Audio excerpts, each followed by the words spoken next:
नमस्कार, मैं जनमुक्ता श्री ओम गौतम और परमवीर सिंह नाम के मुंबई पुलिस के कमिश्नर को अब एक बार झटका लगा है हाई कोर्ट से। उससे पहले सुप्रीम कोर्ट से भी परमवीर को झटका लग चुका है। हाई कोर्ट ने भी परमवीर की उस प्रेस कॉन्फ्रेंस पर आपत्ति जताई है जिसमें उसने टीआरपी स्कैम के बहाने रिपब्लिक टीवी को बदनाम करने की कोशिश की थी और झूठे तरीके से रिपब्लिक टीवी के ऊपर आरोप मढ़ने की कोशिश की थी। हालांकि उस एफआईआर में इंडिया टुडे ग्रुप का नाम था। इंडिया टुडे ग्रुप के ऊपर जिस तरीके से BARC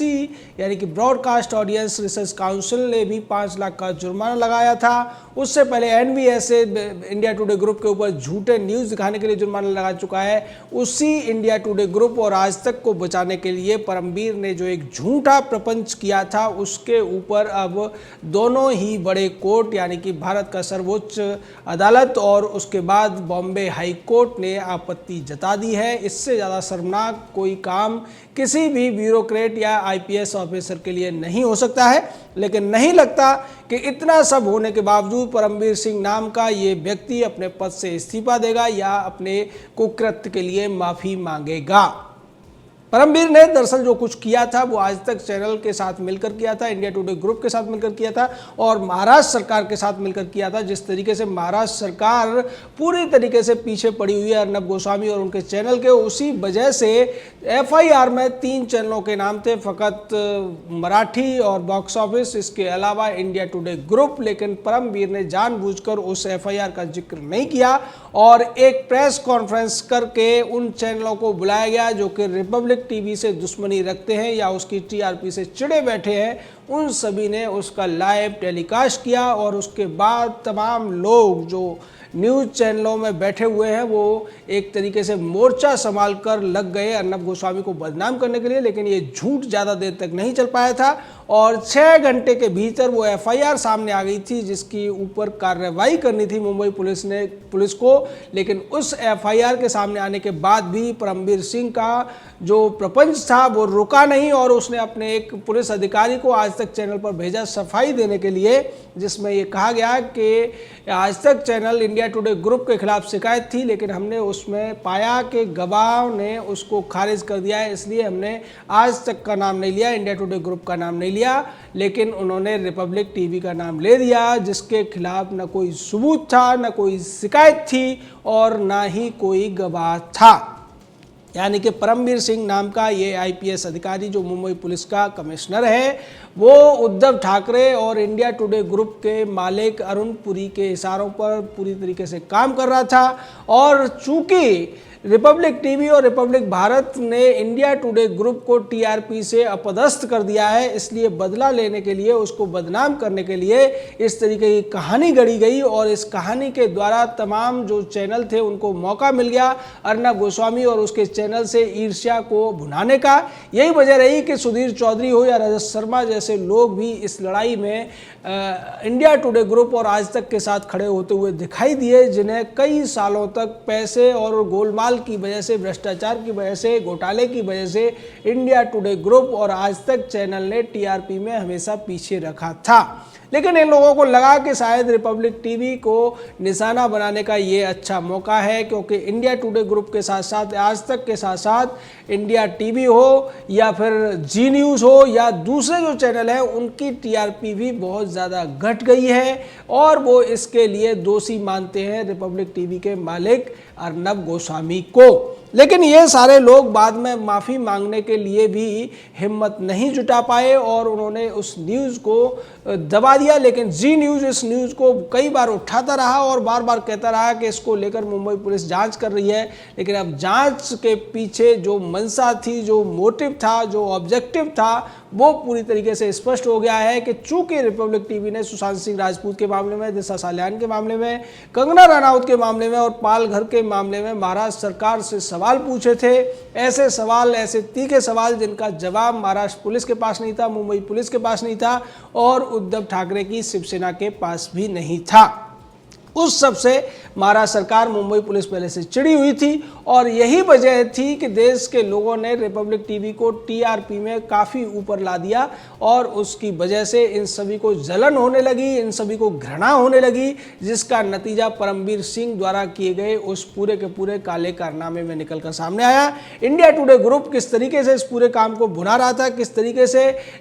जो राहुल कंवल नाम का इंडिया टुडे ग्रुप का जो बड़ा एडिटर है वो इस पर चुटकियां ले रहा था और दूसरी तरफ राजदीप सरदेसाई जैसे लोग भी थे या रोहित सरदाना, अंजना कश्यप और श्वेता सिंह त्रिपाठी जैसे लोग भी थे जो इसको निशाना बनाने की कोशिश कर रहे थे। और इसके अलावा एनडीटीवी का रवीश कुमार और जी न्यूज़ का सुधीर चौधरी भी इस जंग में आता हुआ खड़ा हो गया था। लेकिन जिस तरीके से महाभारत की जंग में पांडवों की संख्या कम होते हुए भी उनकी जीत हुई थी, उसी तरीके से रिपब्लिक टीवी इस लड़ाई में अकेला होते हुए भी जीतता हुआ नजर आया। और इसकी वजह से जो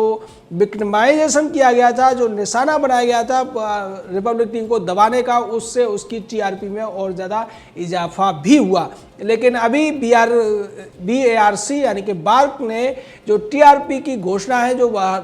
हर सप्ताह होती थी उसको 3 महीने के लिए टाल दिया है। 3 महीने तक टीआरपी नहीं दिखाई जाएगी। लेकिन ये सबको पता है कि टीआरपी में 3 महीने तक कौन नंबर 1 रहने वाला है। इंडिया टुडे ग्रुप का सारा जो ताकत था, सारा जो पैसा था और अपने जो संबंध थे या फिर अपना सौदेबाजी जो थी परमबीर सिंह के साथ, वो सब बेकार हो गई। परमबीर की बहुत ज़्यादा किरकिरी हो रही है। सुप्रीम कोर्ट ने भी उस पर टिप्पणी की थी और ये कहा था कि कमिश्नर ने जिस तरीके से प्रेस कॉन्फ्रेंस की थी वो हमें भी आपत्तिजनक लगा है, ये उचित नहीं है।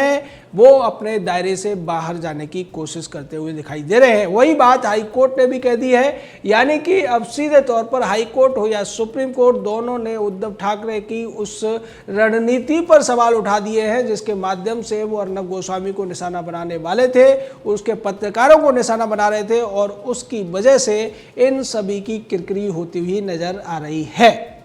लेकिन सवाल ये उठता है कि क्या कोई पुलिस कमिश्नर इस तरीके से एक एफआईआर जिसमें कहानी कुछ और लिखी है, बयान कुछ और लिखे हैं, शिकायत कुछ और है, उसको एकदम उलटते हुए अपने किसी राजनीतिक प्रतिद्वंदी के लिए या अपने प्रतिद्वंदी या अपने खिलाफ सवाल उठाने वाले किसी चैनल के लिए इस तरीके की झूठी प्रेस कॉन्फ्रेंस कर सकता है? क्या उसको इसके बाद भी अपने पद पर बने रहने का अधिकार है? जबकि इसको लेकर एक हफ्ते तक सोशल मीडिया के ऊपर, ट्विटर के ऊपर ट्रेंड भी चला था कि परमबीर सिंह को माफी मांगनी चाहिए और उसे इस्तीफा देना चाहिए, क्योंकि वो अपना जो ड्यूटी है, अपना जो कर्तव्य निभाने में पूरी तरह से फेल रहा है और उसकी अक्षमता बाहर निकल कर आई है। दरअसल परमबीर सिंह और आज तक के बीच में एक डीलिंग हुई लगती है जिसके तहत परमबीर को बचाने के लिए आज तक ने उसका इंटरव्यू भी दिखाया, उसके पक्ष में ये बात उड़ाई कि सुशांत सिंह राजपूत के मामले में जो भी जांच मुंबई पुलिस ने की थी वो सही दिशा में जा रही थी। और इसकी पुष्टि के लिए उन्होंने सुधीर गुप्ता नाम के एक एम्स के डॉक्टर को भी मोहरा बनाया। ये दिखास का रोगी डॉक्टर हमेशा टीवी कैमरों पर आने के लिए उत्सुक रहता है और इसी वजह से उसने भी एक ऐसा बयान दे दिया जो उसी तरीके से था, जिसमें पूरी बात न कह के उसने एक लाइन बोल दी थी और ये कह दिया था सुशांत सिंह राजपूत की जो मौत है वो सुसाइड की वजह से हुई है, न कि होमिसाइड यानी हत्या की वजह से।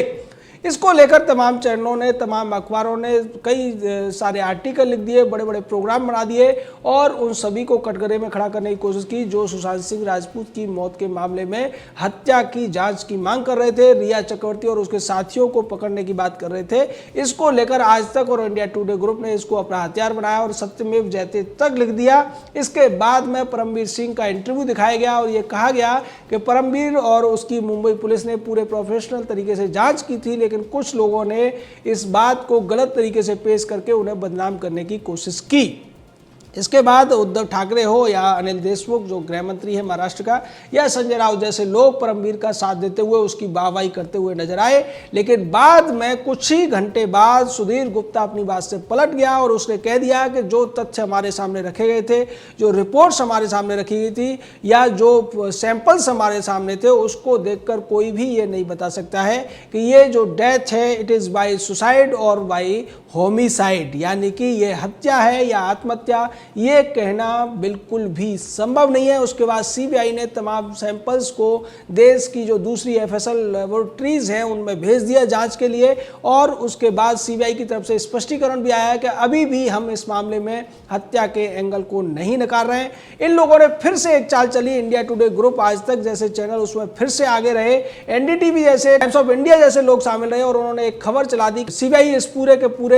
केस की जांच को बंद करने जा रही है, क्योंकि उसको इसमें कुछ भी गलत नहीं लगा है। मुंबई पुलिस की जो जांच थी वो एकदम सही दिशा में थी। सीबीआई इस बात को मानती हुई नजर आ रही है, लेकिन इसका भी स्पष्टीकरण सीबीआई की तरफ से आया, यानी कि यहां पर ये जो पूरा का पूरा प्रपंच चल रहा है, पूरा का पूरा अफवाह तंत्र चल रहा है, इसमें न केवल मुंबई पुलिस शामिल है, न केवल महाराष्ट्र सरकार शामिल है, न केवल शिवसेना, कांग्रेस और एनसीपी शामिल है, बल्कि मीडिया के तमाम वो सारे चैनल शामिल हैं जो अपनी टीआरपी खो जाने के डर से, अपनी टीआरपी खो जाने के गम से इतने ज़्यादा खौफजदा हो गए हैं कि वो सच और झूठ का अंतर नहीं कर पा रहे हैं, और वो हर उस काम को कर रहे हैं जो अनैतिक है, जो गलत है, जो घिनौना है, और ऐसा करते हुए वो अपराधियों को बचाते हुए नजर आ रहे हैं। यही वजह है कि परमवीर सिंह को अपने इस कुकृत्य के लिए सुप्रीम कोर्ट और हाई कोर्ट दोनों जगह से डांट पड़ रही है। उसकी जो हरकत है उस पर सवाल उठाया जा रहा है, और उसको लेकर उसको एक तरीके से उसका सर्विस रिकॉर्ड भी खराब हो रहा है। उसको कीमत चुकानी पड़ रही है अपने आज तक को बचाने के लिए, रिया चक्रवर्ती को बचाने के लिए, और अर्नब गोस्वामी को फंसाने के लिए। जय हिंद, जय भारत।